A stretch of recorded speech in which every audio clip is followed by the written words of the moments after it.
রামপালে বিনামূল্যে চক্ষু চিকিৎসা ক্যাম্প, শতাধিক রোগীর সেবা গ্রহণ। বিস্তারিত থাকছে আরিফ হাসানের প্রতিবেদনে। বাগেরহাটের রামপাল উপজেলায় দরিদ্র ও সুবিধাবঞ্চিত মানুষের জন্য বিনামূল্যে চক্ষু চিকিৎসা ক্যাম্প অনুষ্ঠিত হয়েছে।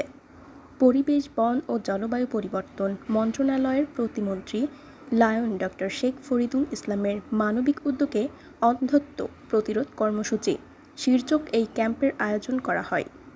রামপাল উপজেলার পেড়িখালী মডেল উচ্চ বিদ্যালয় প্রাঙ্গণে দিনব্যাপী আয়োজিত এ ক্যাম্পে শতাধিক রোগী বিনামূল্যে চোখের চিকিৎসা সেবা গ্রহণ করেন।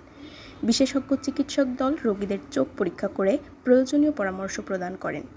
পাশাপাশি সানি অপারেশনের জন্য উপযুক্ত রোগীদের বাছাই করা হয় এবং তাদের সম্পূর্ণ বিনামূল্যে অপারেশনের ব্যবস্থা করে আয়োজকরা জানিয়েছেন। এ সময় প্রতিমন্ত্রী লায়ন ডক্টর শেখ ফরিদুল ইসলাম বলেন, গ্রামের অনেক অসহায় মানুষ অর্থের অভাবে চোখের চিকিৎসা নিতে পারেন না।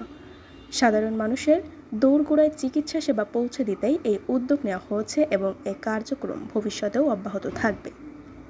স্থানীয়রা জানান, দরিদ্র মানুষের জন্য এ ধরনের বিনামূল্যে চিকিৎসা সেবা অত্যন্ত গুরুত্বপূর্ণ এবং এই উদ্যোগকে তারা সাধুবাদ জানিয়েছেন। উল্লেখ্য, প্রতিমন্ত্রী শেখ ফরিদুল ইসলাম 2009 সাল থেকে এ পর্যন্ত 15,000-এরও বেশি দরিদ্র রোগীর বিনামূল্যে চক্ষু অপারেশন সম্পন্ন করেছেন। আরও বিস্তারিত জানতে চোখ রাখুন জাতীয় দৈনিক অভয়নগর পত্রিকায়।